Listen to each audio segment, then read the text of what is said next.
estamos de regreso acá a las 8:45 en este segundo segmento de entrevistas de hoy jueves y vamos a compartir ahora acerca de un tema. El señor Talanese de la CICIG planteó hace unos días la posibilidad de que los jueces fueran nombrados de forma vitalicia, o sea, permanente, y para poder hablar un poco acerca de este tema, que no es una propuesta nueva, ya se había hecho con anterioridad, nos acompañan hoy acá Ricardo Sagastume, quien es abogado, nos acompaña Andrés Ayau, quien es director de ProReforma, y nos acompaña también el magistrado Herbert Palencia de la Sala Tercera de la Corte de Apelaciones. Buenas noches a los tres. Buenas noches. Bienvenidos. Que te ha tocado la clave de esto. No es la primera vez que hablamos de jueces vitalicios en nuestro sistema de justicia. Y entonces la pregunta es, ¿consideramos un fracaso la ley de carrera judicial, por ejemplo? ¿Consideramos un fracaso el sistema bajo el cual se eligen magistrados bajo un sistema de comisiones de postulación? ¿Qué es lo que sucede que permanecemos en esta discusión constantemente? No sé si voy a empezar la discusión planteando de que cuando hablamos de jueces vitalicios debemos de irnos también, o sea, a otro término que está muy relacionado con esto, que es la inamovilidad de jueces. Y yo creo que es parte de que actualmente, o sea, la Constitución misma habla de una inamovilidad, pero una inamovilidad si quieren de tipo relativo, en cuanto que de acuerdo a la Constitución actual, los jueces son nombrados por 5 años. O sea, eso ya produce, o sea, una inamovilidad parcial. Claro, existe otra inamovilidad de tipo definitiva, que podría ser, o sea, hasta que cumplan la edad de los 75 años, como lo dice la carrera judicial, o como existen en algunos otros países que son vitalicios, el caso de Estados Unidos, ¿verdad? Entonces, pero la inmensa mayoría de países que ya tienen los jueces, o sea, de tipo vitalicio, o sea, no es que sean vitalicios, sino que sus nombramientos, o sea, son irrevocables. Son irrevocables y son confirmables por periodos de cada 5 años. Andrés, ustedes en ProReforma plantearon en su momento algo similar para algunos de los cargos. Hablemos un poco de por qué, de dónde viene el espíritu de un nombramiento vitalicio. El espíritu de un nombramiento vitalicio tiene como base que el país tiene que tener certeza jurídica para poder progresar. Si no se tiene certeza jurídica, no se puede invertir, no se puede contratar personal adecuado, no se puede tener un crecimiento continuo. ProReforma, su interés principal es que Guatemala salga de la pobreza absoluta que hemos tenido por tantos años. Tenemos que bajar a índices en un lapso de unos 20 años a menos de 15%. Sí se puede. O sea, eso ya se ha hecho en muchos países. Y no es algo que ProReforma esté inventando. Esto es algo que se saca de observar países que han progresado. ¿Cómo se puede tener algo así? O sea, ProReforma le interesa que Guatemala tenga un crecimiento de por lo menos 10% de crecimiento sostenido anual. Que Guatemala esté arriba, entre los primeros 25 países del mundo. Pero ¿en qué aporta o en qué colabora el que los jueces sean vitalicios para lograr estos objetivos? Es que esa es la parte tan interesante.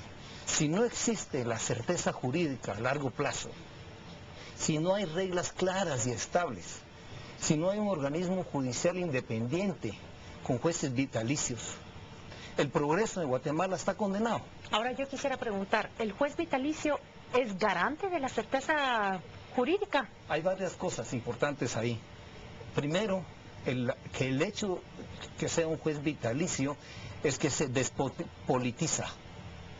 Actualmente los jueces, magistrados, dependen de las elecciones continuas en el Congreso y del presidente. Por lo tanto, todos deben favores. Y por lo tanto tenemos lo que tenemos. Entonces, la respuesta es, hay que tomar una decisión. ¿Queremos progresar o queremos seguir igual? Y hay una relación, un vínculo directo. Si no hay jueces que tengan un puesto honorífico, que sea una carrera realmente honorable, tiene que ser una carrera de mucho prestigio, personas a las cuales todos los admiramos en la calle, Yo quisiera preguntarle acá a Ricardo Sagastume, ¿jueces vitalicios sí o no? ¿Qué es lo que usted Yo piensa? creo que la posibilidad de tener jueces vitalicios, que haya estabilidad en el ejercicio de la función judicial, es uno de los elementos que pueden garantizar la independencia del organismo judicial, la despolitización, como decía Andrés, y obviamente, como decía el señor magistrado, también la posibilidad de que esa estabilidad que hoy es relativa pudiera mejorar la parte de la administración de justicia más independiente, más autónoma. Pero hay otros elementos que deben complementar el tema de la, digamos, ser vitalicio en el caso del juez. Ustedes preguntaban en el caso de la propuesta del señor Dalanese. Realmente a mí me sorprendió la propuesta de él porque esperó demasiado tiempo para hacer una propuesta cuando en Costa Rica, como él mismo lo menciona, pasaron por ese proceso y hoy dicen que tienen una posición de jueces vitalicios, pero el contexto es totalmente diferente. Para llegar a ese punto, que sería el ideal, necesitamos una serie de elementos previos. Uno, la independencia financiera del organismo judicial. Ese es un elemento fundamental. Hoy el organismo judicial tiene un presupuesto menor al del deporte. En segundo lugar, elabora su presupuesto y el Congreso se lo mutila porque hay otros intereses políticos.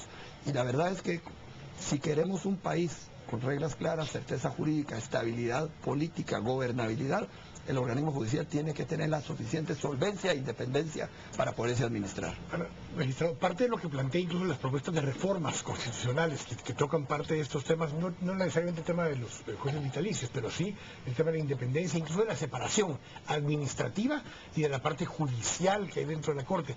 ¿Esos temas son sumados los que nos van a llevar a esta independencia y esta mejor certeza, o el simple hecho de poner jueces vitalicios resuelve el problema? No, yo considero de que no únicamente hay que ver el contexto total, o sea, en cuanto al fortalecimiento de la Escuela de Estudios Judiciales, que realmente los jueces sean especializados en las materias en las cuales son designados, porque no puede ser posible de que también un juez penal luego lo trasladen a un juez a una judicatura civil o de trabajo, mercantil, contencioso administrativo.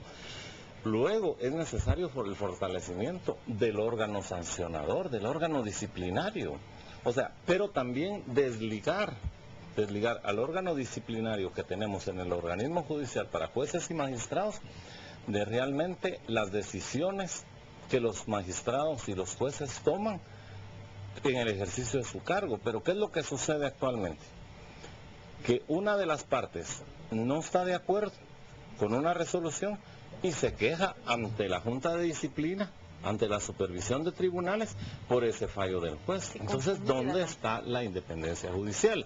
O sea, realmente el órgano sancionador, que ya existe por ley, en la carrera judicial está normado, es para castigar las faltas disciplinarias de los jueces, no sus fallos. Un sistema que ha sido también bastante criticado y carente de efectividad, han dicho sus principales críticos. Ahora, estamos hablando de jueces vitalicios, pero jueces hay tres instancias completamente distintas. La primera, que es la controladora, la segunda, que son las Cortes de Apelaciones, y las Cortes Máximas. Cuando hablamos de jueces vitalicios, ¿a quiénes nos referimos? ¿Corte de Constitucionalidad, Corte Suprema de Justicia, de Apelaciones? ¿A quiénes concretamente? Yo realmente consideraría que la Constitución es clara al decir, pues, o sea, la manera en que se eligen a magistrados y jueces. Los jueces son nombrados por la Corte Suprema, pero los magistrados, o sea, son nombrados por el órgano legislativo. Entonces, a mi criterio, yo lo que hablaría no es del término de jueces vitalicios, porque yo creo que también los medios de comunicación tienen mucha importancia en cuanto a la orientación pública que dan. Entonces, si lanzamos ese término, vendemos esa idea, o sea, yo considero que la población misma se va a asustar. Realmente lo que tenemos que lograr es, o sea, como pilar fundamental es la inamovilidad. O sea, no hablar de jueces vitalicios, porque entonces ya se entiende, o sea, de que de por vida. O sea, hablemos mejor de una inamovilidad, pues, o sea, por los periodos. El señor Ayau tiene una respuesta distinta. Que, aunque se habla de jueces vitalicios, tienen que estar siendo evaluados continuamente por su desempeño. No quiere decir que va a ser vitaliciamente garantizado su puesto. Si es un juez que fuera corrupto, cualquier razón que fuera. tiene que ser removido. Pero cualquier razón que fuera, ahí está un comisario que es el magistrado. Hemos escuchado al mismo señor Dalanese criticar fallos de jueces y solicitar que remuevan a un juez por el fallo que hizo, no por el procedimiento que llevó a cabo, por el fallo que hizo. ¿Dónde está la diferencia? Por eso la incongruencia que yo mencionaba de la posición del señor Dalanese, porque él ha sido uno de los principales obstaculizadores de la administración de justicia sin presión externa. Y eso está generando, quisiera entender yo, incluso nosotros como abogados litigantes tenemos ese problema de que hay una presión como la que ejercen los políticos que estamos... O resuelvas como yo quiero o pido que te remuevan. Y entonces sale él públicamente denunciando que las resoluciones se negocian, que los jueces se venden, y eso es él mismo es uno de los principales erosionadores de la estabilidad del organismo judicial, y eso es lo contradictorio de su propuesta, porque pareciera más un político más que alguien que quisiera resolver el problema, y no se escucha, como decía el señor magistrado, no se escucha realmente cuál es la operatividad y las necesidades propias del sector. La posición vitalicia debe ser algo gradual también, porque el sistema necesita un cambio, un refresco, pero tampoco es lo que está proponiendo el señor presidente, porque la estructura que se está proponiendo en la reforma constitucional del señor presidente hace una mezcla entre la parte administrativa y la parte judicial, y crea un conflicto aún mayor en problemas de competencia y de autoridad, que eso sería terrible para el organismo judicial. Lo que se requiere en Guatemala es una división de poderes muy precisa, muy exacta. Que los tres poderes dependan de ellos, los tres. Que no sea uno el que tenga el dominio. No podemos seguir con un partido caudillista. Ese es un gran problema para nuestro país y no va a progresar nunca bajo el sistema que estamos. Debemos de copiar las mejores prácticas que se han dado en el mundo, no estarnos inventando las que no funcionan. Quisiera que cerráramos este segmento con una pregunta doble, muy rápida, que los tres nos respondieran. ¿Cuáles son 2 ventajas y 2 desventajas que ustedes ven en la existencia de un juez vitalicio?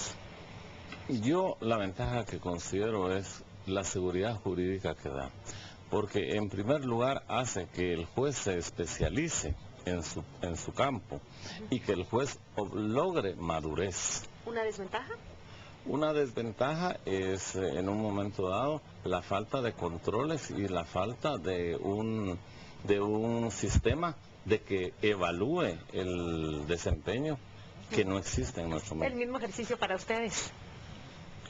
Para mí la mayor ventaja que puede haber, además de lo que dice el señor magistrado, es que le puede dar certeza jurídica a los ciudadanos de Guatemala, de corto, mediano y largo plazo. ¿Desventaja? Desventaja, que se va a tomar bastante tiempo en que se pueda formular adecuadamente. Se requiere un cambio de mentalidad de todos los guatemaltecos. La ventaja realmente es estabilidad, gobernabilidad y obviamente la mejor protección a los derechos individuales de las personas, porque es una garantía. La desventaja es que no existe un mecanismo de rendición de cuentas actual para que en un largo plazo los magistrados, los jueces puedan realmente explicar cómo administran los tribunales, cómo utilizan los recursos que vienen de los impuestos y que le den una respuesta a la población. Pero es cuestión nada más de tiempo y de hacerlo gradualmente. Muchas gracias a los tres por habernos acompañado y por haberle dado un poquito más de luz a esta discusión, a este debate que recién empieza. Así que muchas gracias. A ustedes, gracias. A ustedes también, muchas gracias por habernos acompañado. Vamos al corte, estamos acá en a las 8:45.